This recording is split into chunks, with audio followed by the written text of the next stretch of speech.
Da Salvatore Zicchina, amici di Directa Sport, buon pomeriggio, questa è Ilva Maddalena Nuorese, è la 22esima giornata del campionato di eccellenza regionale, dove dopo il vantaggio iniziale la partita finisce 2-1 per la squadra che gioca in casa. Qui De Cecco prova a giocarla, qui la deviazione, forse l'ultimo a toccare è Verdoliak. Qui Verdoliak apre a destra per Casazza, attenzione perché ha spazio Casazza la gioca dentro e poi la deviazione vincente di Vittorio Attili. L'Ilva passa in vantaggio. Intanto Casazza la mette al centro, De Cecco non ci arriva e attenzione perché il pallone è buono per Piassi, il suo tiro alto sopra la traversa.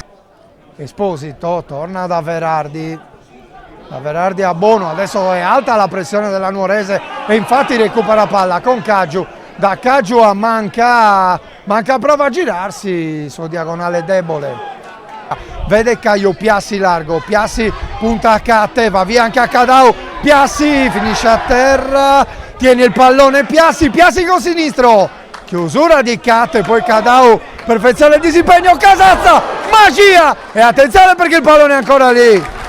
Va al tiro Piassi, ma c'è calcio d'angolo. Ecco il fischio.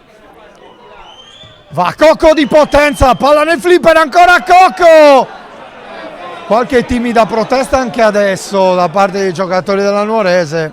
Si è creata una prima potenziale occasione con questo calcio di punizione nei pressi del limite. Qui Magia rischia qualcosa, attenzione perché perde palla la Nuorese. De Cecco! 2-0 Ilva! Sbaglia Magia e De Cecco con astuzia trova il gol del 2-0, aveva provato a riprendere la posizione Stefano Magia, l'aveva anche toccata, ma che bella giocata di Caio De Cecco. Calangiano storto lì a chiudere questa giornata. Torniamo in cronaca con Tanda che non arriva sul pallone, ma c'è Puddu. Attenzione perché Puddu pensa al tiro, palla sulla traversa, incredibile la conclusione di Puddu, ci ha creduto Nuorese, vicino al gol che avrebbe riaperto la partita.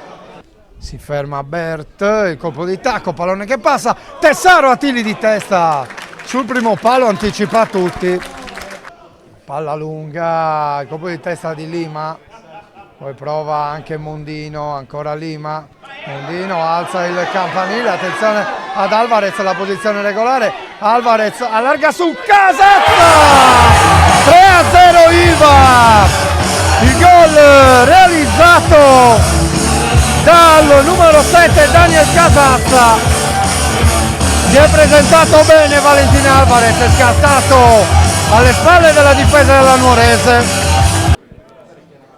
Tanto la battuta di Alvarez, palla sull'esterno della rete, colpo di tacco a cercare Puddu, poi il pallone di ritorno che non arriva e su questa azione finisce la partita qui dallo Zicchina della Maddalena. L'Ilva trova la prova di forza che cercava andando a battere la Nuorese per 3-0.